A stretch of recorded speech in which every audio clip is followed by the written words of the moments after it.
Hey friends, this is Lenovo's ThinkBook 16P second generation laptop. It's sort of geared towards small business owners. That's what the ThinkBook line is for. So you can't walk into Best Buy and buy this device. I don't even know if you can find a kind of formal listing on Amazon for it, but you can go to Lenovo's website and pick it up. It's around $2,000 US if you're getting the more higher mid upper end build with like a Ryzen 5 and an RTX 3060. 16 gigs of RAM, half a terabyte SSD. The thing about this device is that it's sort of an amalgamation between many Lenovo lines, right? It's got some ThinkPad stuff, it's got some consumer yoga stuff in it, and then it also has some Legion features. So I'll go through all of that after I go over the specs and kind of give you the general tour of the device. So, first and foremost, this is about 4.5 pounds, 4.4 pounds. So it's not terribly heavy, but if weight is a concern, if you're a small business owner that's going out and about a lot, then you're going to feel this in your bag. But it is a 16-inch device, so it's hard to find 16-inch devices that are light, like 2.5 pounds, for example. I don't know if there are any other than like the LG Gram or something. Okay, so now we have that out of the way. 14 inches long, 10 inches wide, about 0.78 inches tall. So again, you can travel with it, right? But it's not going to be the world's best traveler. Now, here are where that amalgamation of lines kind of comes into play further. The deck on this is more of like a low-end device. $2,000, I don't want it doing that. I'm not putting that much force here. And from my past videos, I don't really test these things for durability, right? Because they're not mine. I got this from Lenovo for the review. I got to send it back. I'm not going to drop it. But I am going to grab it. And when I grabbed it, I noticed that. And I was like, well, crap. That's not good. Okay. So you get a lot of ports, but not the best selection of ports. It's an amalgam. It's a mix. All right. So you get an SD card reader, full size. That's awesome. Headphone jack. Boom. I love it. On the other side, 2 USB-C ports. Fantastic. You're going to need those because, as you'll notice on the back, you have 2 USB-A ports and a power port. There's no video output, right? There's no HDMI. There's no micro display port, mini display port. There's nothing, right? I'd take a 9-pin VGA at this point.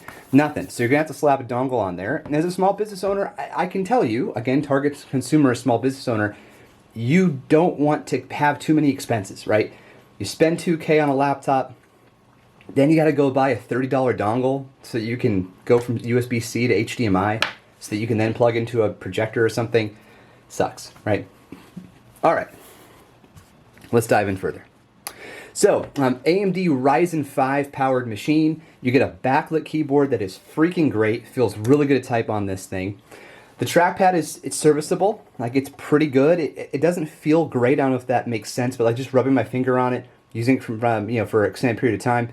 I hate that phrase, but I used it. It's not super comfortable. So I would like to see more of a, glass surface is what they say the other reviewers talk about. I think something more comfortable would be good. Use a mouse. You're going to want to use a mouse.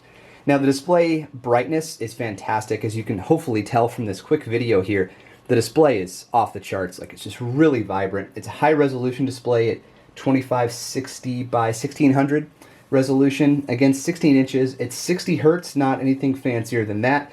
But if you're not gaming, you don't really need it, although it is easier on the eyes when you have a higher refresh rate. Okay, so it does have an RTX 3060 in it, but the drivers are the studio drivers out of the box.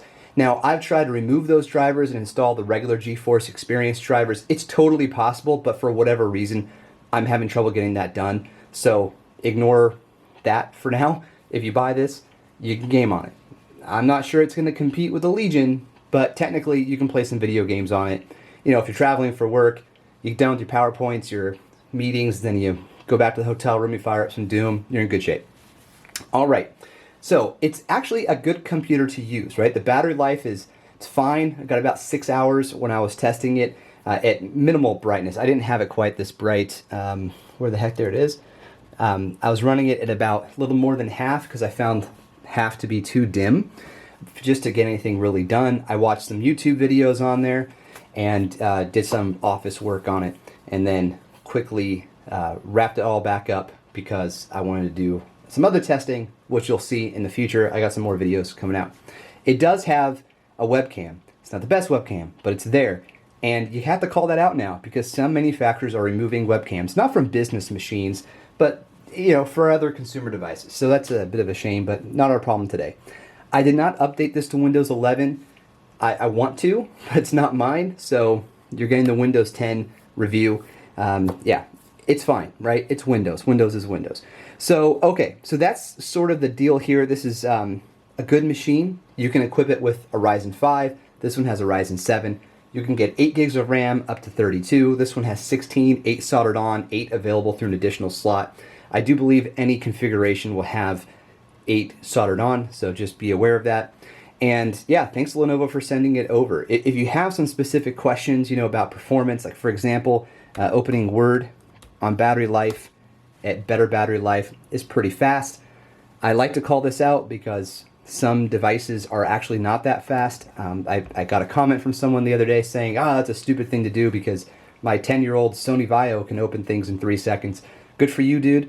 But the M1 MacBook that people are dropping $1,000 on, it can't open Word in that time. Excuse me.